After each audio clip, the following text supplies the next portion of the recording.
No ar, o programa Você Melhor, com Gui Moreira. Bom dia, está começando agora o Você Melhor comigo, Gui Moreira, o seu programa de saúde e bem-estar com a participação dos grandes especialistas. Obrigado pela audiência no interior paulista. Siga-nos no Instagram. Estamos também em tempo real pela internet. Veja os destaques do programa de hoje. Os principais sintomas e o que existe de mais moderno para tratar aneurismas, com o médico neurocirurgião Dr. Hugo Doria Neto.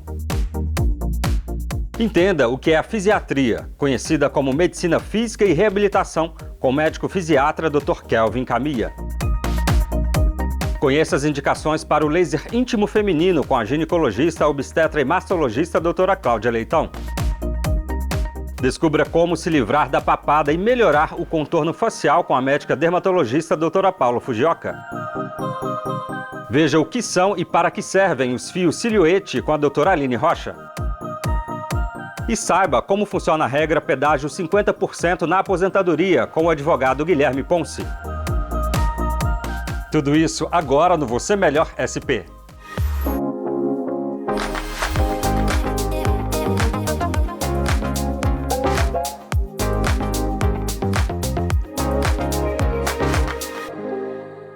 Dor de cabeça intensa e repentina. Esse é um dos sinais mais alarmantes que pode indicar o rompimento de uma artéria cerebral. Confira quais são os principais sintomas e o que existe de mais moderno para tratar o aneurisma, com o médico neurocirurgião Dr. Hugo Doria.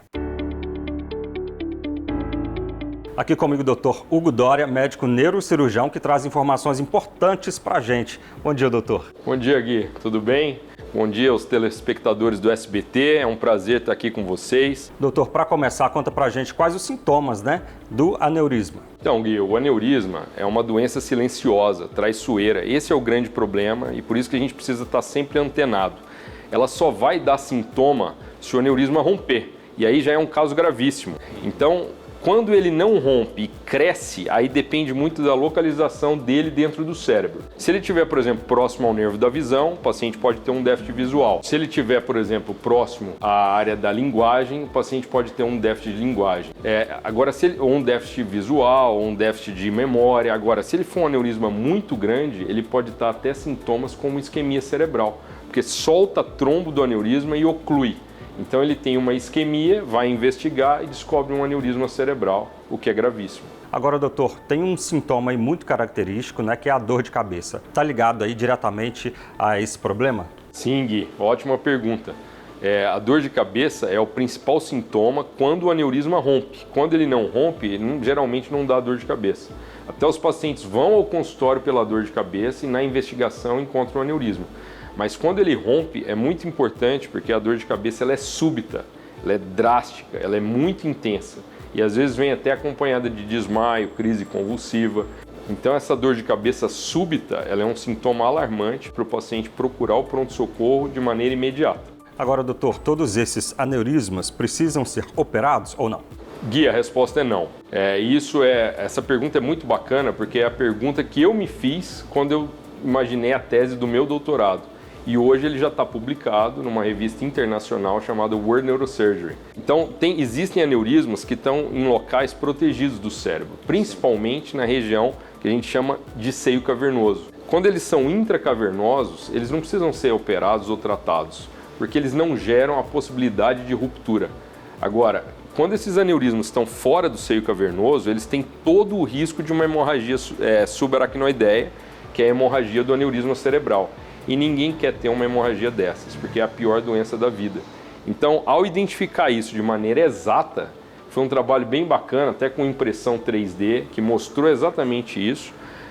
Nós não precisamos operar os que são intracavernosos e precisamos tratar os que são extracavernosos. Doutor, para finalizar, conta pra gente o que há de mais moderno aí no tratamento dos aneurismas. Então, hoje nós temos microscópios neurocirúrgicos e que possibilitam para o cirurgião fazer acessos menores e, além desses acessos menores, nós conseguimos fazer angiografia intraoperatória.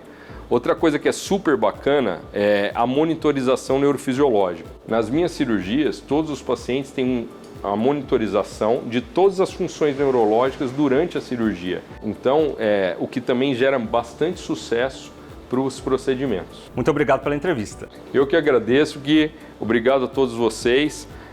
vamos nos prevenir de aneurisma cerebral e hemorragia cerebral.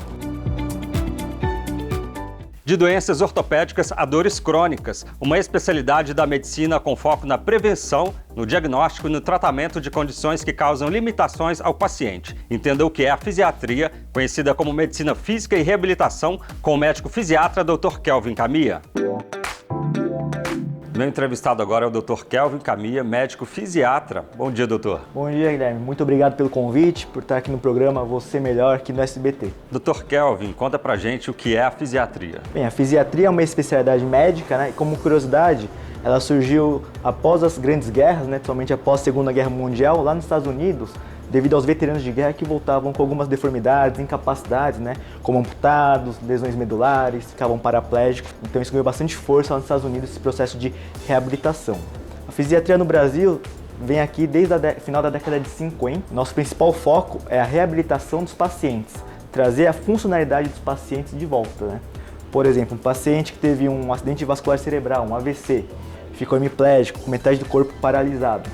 Então o fisiatra tenta recuperar a função, né? O paciente perde um pouco o movimento dos braços, das pernas, então a gente tenta trabalhar, né, através de fisioterapia, terapia ocupacional, as prescrições dessas terapias e alguns outros procedimentos médicos também, para voltar à função do paciente e ganhar a maior independência possível para ele, né? O retorno de suas funções. Ou seja, é uma especialidade da medicina extremamente importante hoje em dia, né, doutor? Com certeza, né? E hoje em dia, muitos acidentes de moto, né? O paciente fica paraplégico ou tetraplégico e a gente também trabalha com esse tipo de reabilitação, né? Os pacientes tentarem voltar à marcha, né? Voltarem a andar. E quais os problemas a fisiatria ela pode tratar? A fisiatria, a gente acaba tratando muito mais as consequências das doenças, né? A gente trata bastante consequências de doenças neurológicas, como o AVC, que eu comentei, ou então paciente com lesão medular, né, que teve um trauma na medula, ficou tetraplégico ou paraplégico. A gente trata bastante também dor, né, que hoje em dia é a doença mais incapacitante que tem. Se você tem algum tipo de dor, seja uma dor de cabeça, uma dor no cotovelo, você vai deixar de fazer essas coisas no seu 100%, né? Vai ter uma dificuldade. Então a fisiatria vem para isso, para ajudar você a ganhar funcionalidade, você ter o seu 100% da sua performance e também melhorar a sua qualidade de vida. Doutor, agora conta pra gente, como é a sua abordagem no consultório? Bem, no consultório eu começo sempre, né, com uma avaliação clínica, né, tirando toda a história certinho, bem detalhada da queixa do paciente. Aí passo por exame físico também bem detalhado, faço exame físico neurológico, exame físico ortopédico.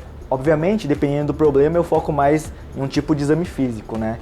Se o paciente vem mais por uma queixa de dor, uma lesão esportiva, vou fazer um exame físico mais direcionado para um exame físico mais ortopédico, né, mais direcionado aos membros. Se o paciente é um paciente que teve um AVC, eu vou focar mais no exame físico neurológico, né, para assim eu conseguir focar minha atenção e os cuidados no paciente. E após isso, se necessário, aí eu solicito alguns exames, né, como exames de sangue, exames de imagem, só para confirmar minha hipótese diagnóstica. E a partir daí eu já traço todo um planejamento terapêutico para o paciente, que envolve desde alguns procedimentos que eu posso fazer no meu consultório, né, mas também sempre aliado a fisioterapia, terapia ocupacional, psicologia, porque a fisiatria é uma especialidade que lida muito com uma interface multidisciplinar. Então eu vou sempre pormenorizando todos os detalhes na consulta para que eu consiga individualizar o tratamento e fazer o melhor resultado para o paciente, né? Promovendo maior qualidade de vida para ele. Dr. Kelvin, muito obrigado pela sua participação aqui no Você Melhor. Eu que agradeço o convite, Gui, por estar aqui no Você Melhor. E também, quem quiser marcar uma consulta comigo, vai estar meu contato do WhatsApp da clínica que eu trabalho. Pode entrar em contato. Sejam todos muito bem-vindos ao meu consultório e tenham um ótimo final de semana. Uma tecnologia revolucionária que devolve a elasticidade e hidratação genital. O tratamento não causa efeitos colaterais e restaura o aspecto visual e funcional da parte íntima da mulher. Conheça as indicações para o laser íntimo com a ginecologista, obstetra e mastologista doutora Cláudia Leitão. Oi, Gui Moreira! Olá também para você aí de casa. Hoje nós vamos falar de um assunto que revolucionou o universo feminino.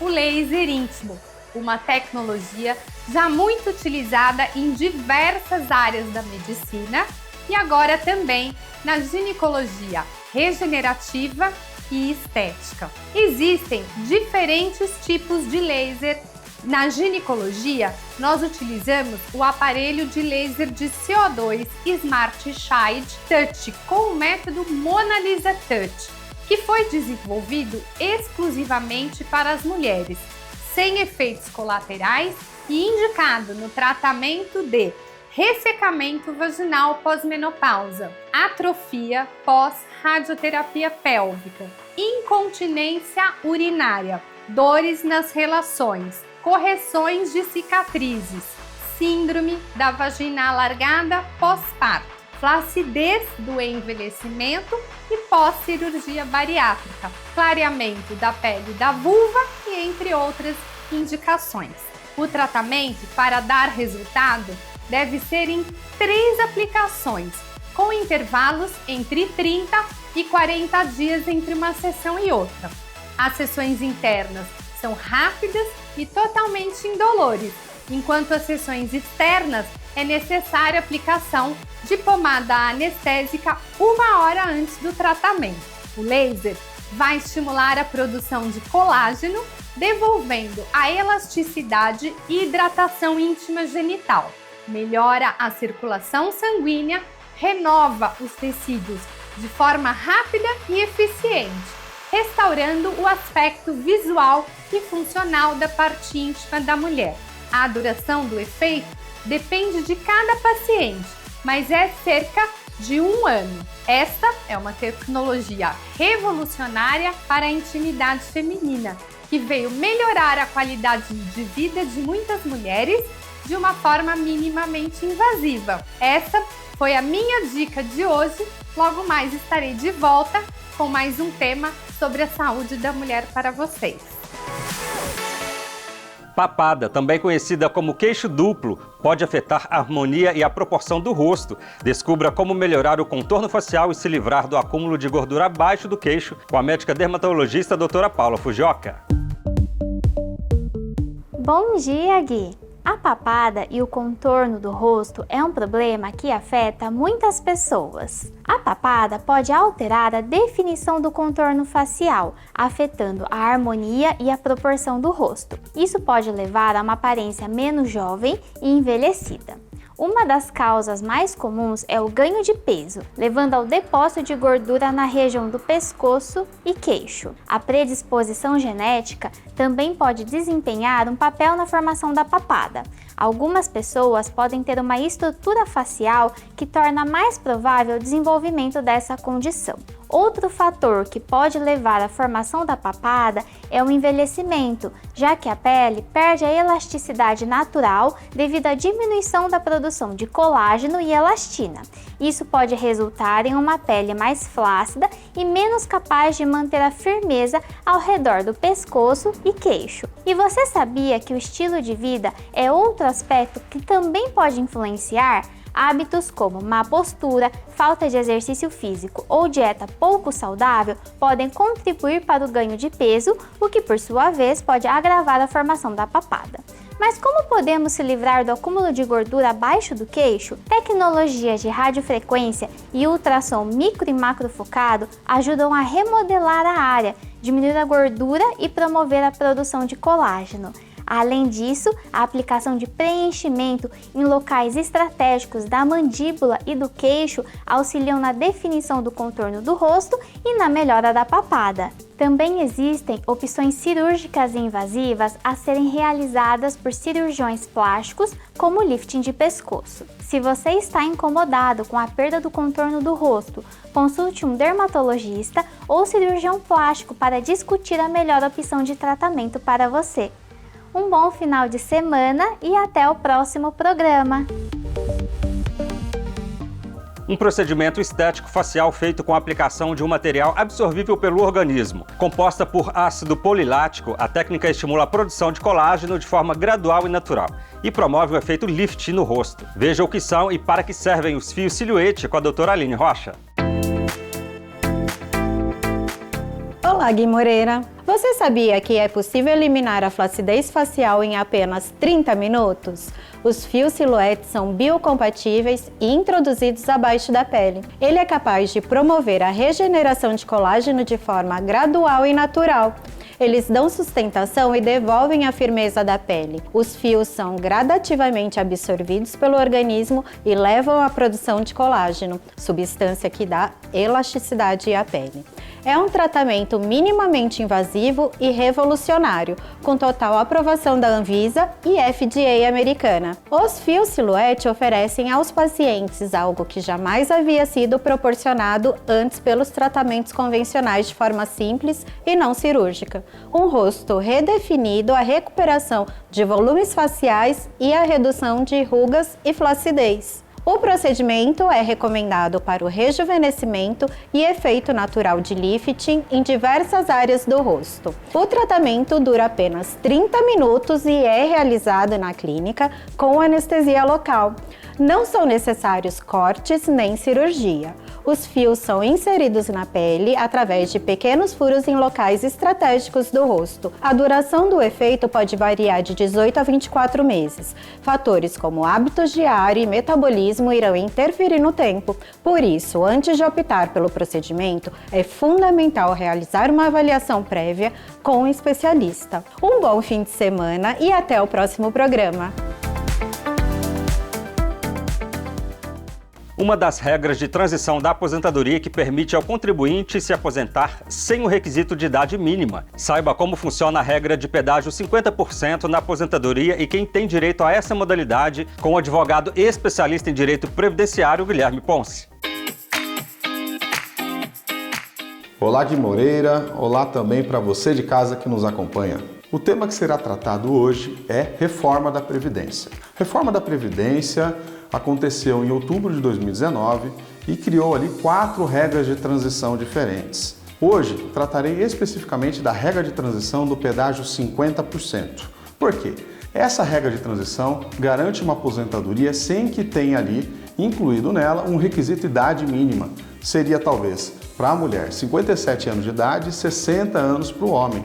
Entretanto, a regra de transição do pedágio de 50% permite a aposentadoria sem que exista esse requisito idade, bastando que exista, antes da data da reforma de 2019, pelo menos 33 anos de contribuição no caso do homem e 28 anos de tempo de contribuição no caso da mulher. Para conquistar esses 28 anos, se você não tem isso tudo trabalhado em carteira de trabalho, é perfeitamente possível se utilizar do cômputo do período de trabalho rural e também da conversão de tempo especial em comum com o devido acréscimo, ou seja, se você trabalhou exposto a agentes nocivos, a cada 5 anos trabalhados, no caso do homem, você ganha 2 anos a mais no seu tempo de contribuição. E com relação ao trabalho rural, aquele trabalho desenvolvido sem registro, sem anotação em carteira de trabalho, pode ser utilizado a partir dos 8 anos de idade. Então você que começou a trabalhar muito novo, quanto criança, na roça, é possível utilizar esse trabalho para incrementar no que existe de registro em carteira de trabalho e aí, a partir disso, computar o que é necessário para atingir o direito de se aposentar pela regra do pedágio 50%. Então você que trabalhou na roça, mesmo sem registro, sem anotação em carteira, plantava ali o que era de comer, o que era para o sustento da família, pode se utilizar desse tempo trabalhado para, juntamente com o tempo de contribuição devidamente anotado em carteira de trabalho, fazer direito ali à regra de transição do pedágio de 50%. E com isso, você conseguirá escapar do requisito idade mínima que a reforma da Previdência trouxe. Essa é uma das saídas técnicas que tem sido muito utilizadas para conseguir fazer com que você aposente antes dos 60 anos de idade e também conseguir que você se aposente com um valor de aposentadoria maior, ou seja, quanto mais tempo de contribuição ultrapassar o mínimo necessário para se aposentar, maior é o valor do benefício. Então temos 2 atrativos, a possibilidade de se aposentar e também a possibilidade de se aposentar com maior valor. Hoje nossa conversa termina por aqui e até nosso próximo encontro. O Você Melhor de hoje vai ficando por aqui. Obrigado pela sua companhia e audiência no interior paulista. Conheça a Trevisan Prêmio, móveis exclusivos. Siga no Instagram. Acompanhe as nossas edições em Minas Gerais, Paraná e Santa Catarina. Para rever, escaneie o QR Code que está aqui na tela. Você Melhor, os grandes especialistas passam por aqui. Nos vemos no próximo programa. Até lá!